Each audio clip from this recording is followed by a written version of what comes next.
Welcome back, folks. There's no doubt that our pets, we tell you this all the time, add a ton of fun and happiness to our lives, and that means we have to do our best to keep them healthy and active. And when they need special care, affiliated veterinary specialists have a team ready to help.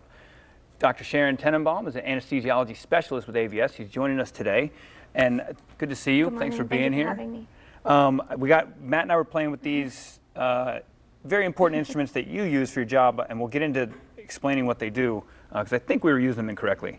I think so. But for those who don't know about AVS, and that's somebody new to the show because we talk to you every week, how long has AVS been in North Florida? We've been around for around 20 years now, and we serve in 4 different locations. So in Jacksonville, Orange Park, and we also have locations in Gainesville and Daytona. And for those, it says it in the name, affiliated veterinary specialist. So we try to tell people that don't just, after this segment, don't bring your dog down to get rabies shots. No, so we are actually a group of veterinary specialists. All of us specialize in different areas of veterinary medicine, and we work with your regular veterinarian to provide services that they may not offer at their hospital. And so let's get into your role. We're talking about some of the instruments you use. You're probably going to have to sterilize these before you use them again. But what is your role at AVS? So I'm an anesthesiologist specialist. So what anesthesia is a controlled unconsciousness, just like we do in human medicine, and we deliver drugs to make the patient unable to move or feel pain during a procedure. So let's go through kind of how it works. I mean, a patient, or well, the patient's the animal, but somebody comes in, drops their animal off. You guys take them back there. What is the process? So the initial step is to perform a pre-anesthetic exam. We usually listen to their heart and lungs, make sure everything sounds normal. We may run additional blood work just to make sure there's no contraindication to doing anesthesia. Once the patient's gone through all that, we usually pre-medicate them. So we usually use a sedative or an anxiolytic drug or a pain drug as well to get them a little bit more sedate. Then we usually place an IV catheter, just like in humans, where we administer drugs that cause unconsciousness. That's not any of these? That's not any of these. Once they are unconscious, we're able to then establish an airway, and we use what you guys were using before. This is a light source. It's a laryngeoscope. You can use it to visualize the airway and to intubate. I brought different sized tubes as well, something as small as something you would use for a little cat, also a medium-sized dog.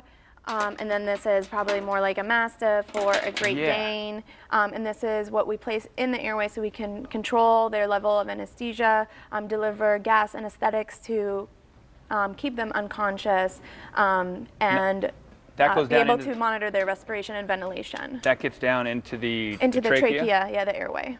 Whoa, and that delivers it there. And that's about the size of a human tube.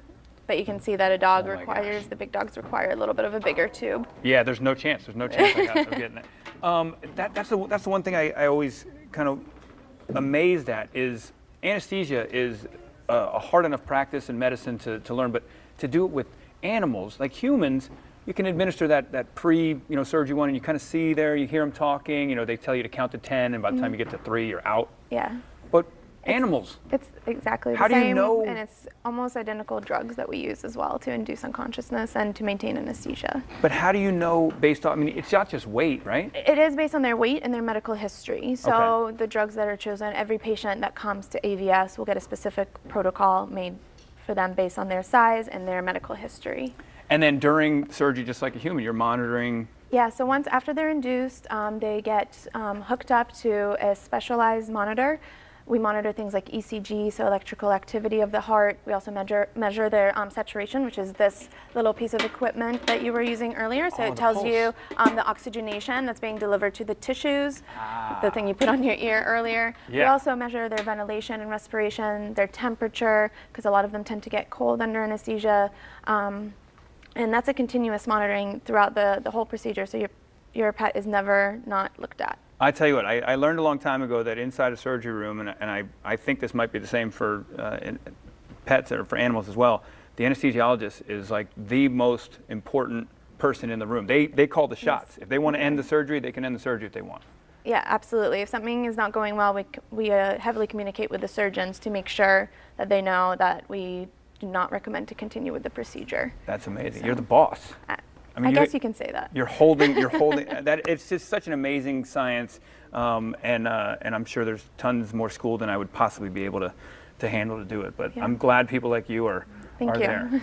Yeah, that's amazing. AVS, we want to thank them for making this segment possible. And for more information, you can visit avspethospitals.com. You can call the Jacksonville office at 904-646-1287. It's on your screen right there. Or you can also call the Orange Park office at 904-278-0287. Again, right there on your screen.